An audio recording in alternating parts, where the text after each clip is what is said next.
Welcome back to The Real Story. The August primary brought big endorsements and big surprises to some big races. So what did we learn and where are we going? Joining me now to help navigate the political waters is Michael Ferguson, a former state rep and professor of history and political science at Post University. Michael, thanks a lot for being here. A lot to talk about. Yes, thank you for having me. Let's jump right in, and let's start with the stunner, the Republican race for U.S. Senate. Were you surprised to see Leora Levy beat Themis Klarides here? Was a little surprising for sure. Themis Klarides, the establishment, or more of the establishment Republican candidate, the endorsed candidate coming out of the convention. So definitely a little surprising there. Not a complete shock coming out of nowhere, though, in the sense that when you look at the Republican electorate, there definitely, there's sentiments of strong mistrust of government and concern over anyone who's been in politics and particularly been in office for a substantially long time, which, can be seen as a positive on one hand, but I think within the Republican electorate it is not always the case. And I think Levy definitely benefited from that. Well, do you think she has a shot to beat Dick Blumenthal in November? We're going to set our sights ahead here. So it's definitely an uphill battle for her. I think it really would have been an uphill battle for anyone who prevailed on Tuesday.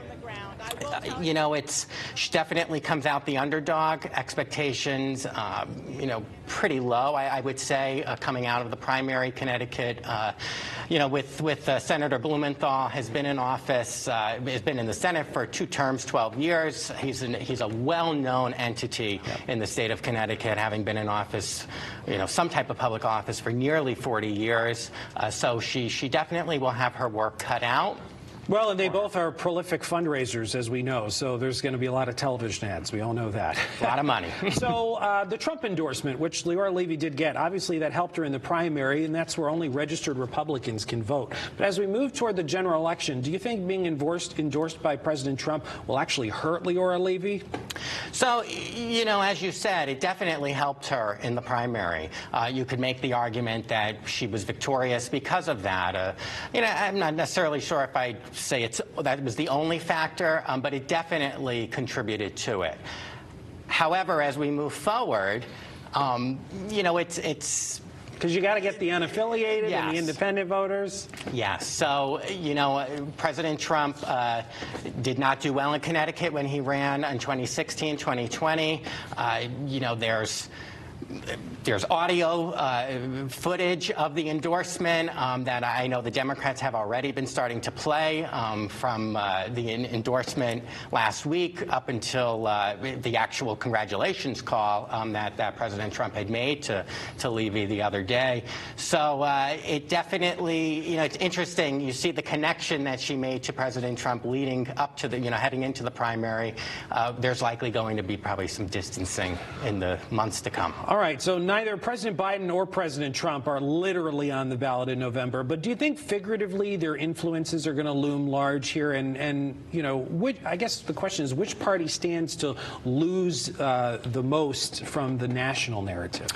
So it's interesting. I'd say both parties probably want the opposite president, if that makes sense, on the ballot. I think Democrats definitely would like to bring in more of President Trump, and the ability to do so they see as a positive, whereas Republicans, would likely probably want to bring in more about President Biden. President Biden did win Connecticut. However, his approval ratings are really not very good, even in a blue state as Connecticut.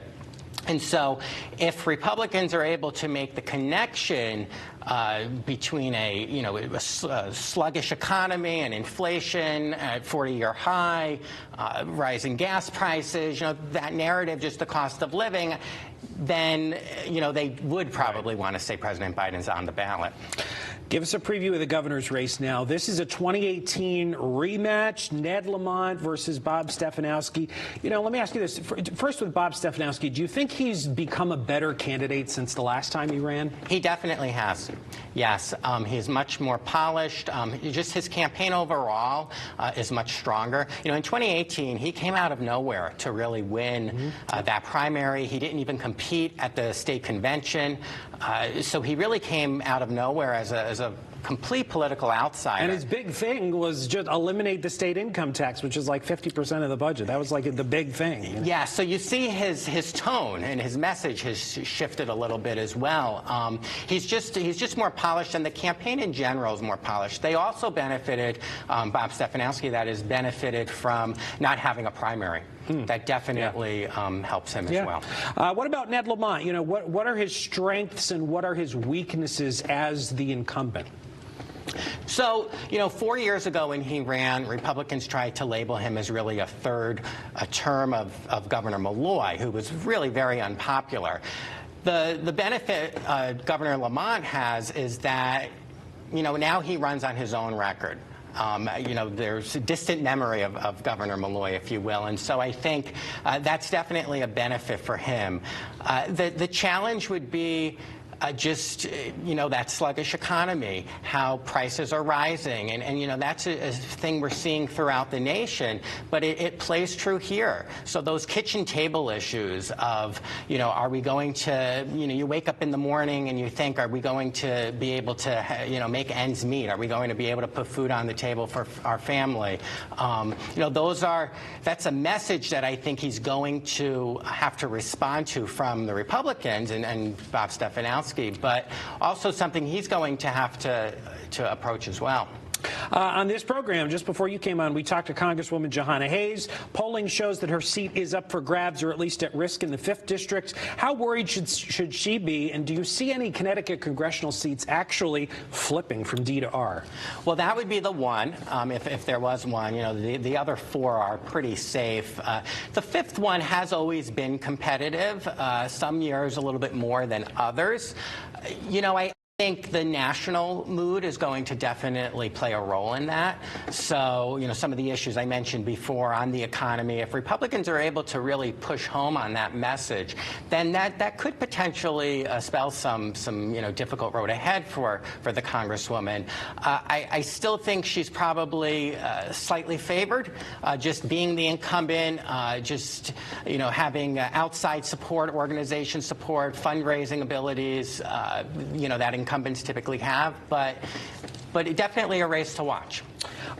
Michael, you know, as we look ahead to the general election, candidates, you were a candidate at one point. I mean, how do they shift their strategy from a primary to the general? So as you said before, you know, in a primary, you're appealing to registered party members, and that really is a very small part of the population.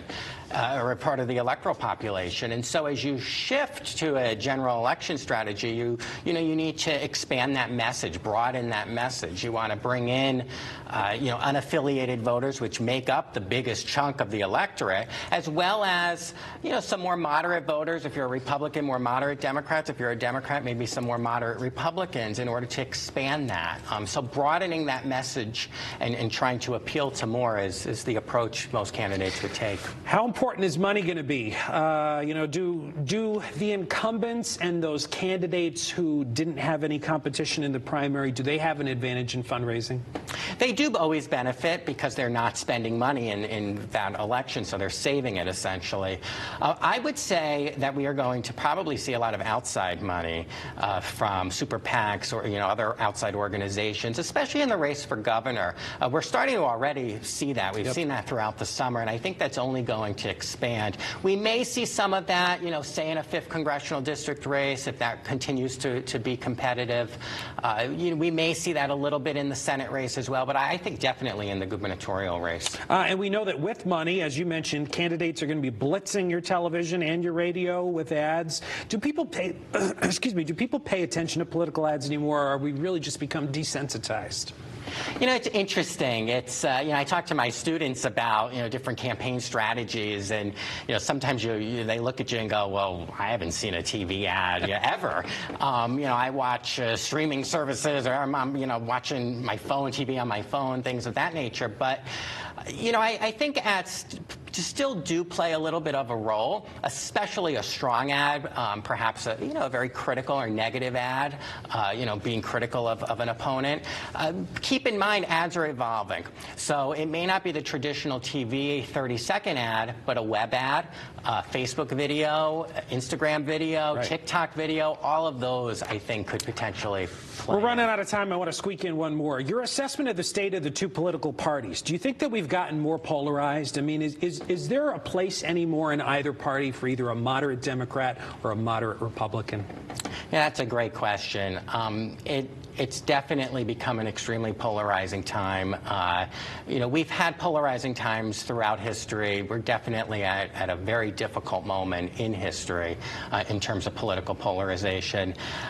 I think there are challenges, definitely, that both parties have in terms of appealing to those more moderate, voters within their parties. But I remain hopeful that there is still the possibility to bring some of those voters back in and engage them even more. And this is just a moment in history. It's there's going to be days that come after, and I remain optimistic about that. Michael Ferguson, professor at Post University. I really appreciate you coming on. Good conversation. Thank you. Thanks a lot. And thank you for joining us on The Real Story. Remember, you can catch all of our interviews in full on our website, fox61.com, or download our free Fox 61 News app. We'll see you back here next Sunday, 10 a.m. Have a great day.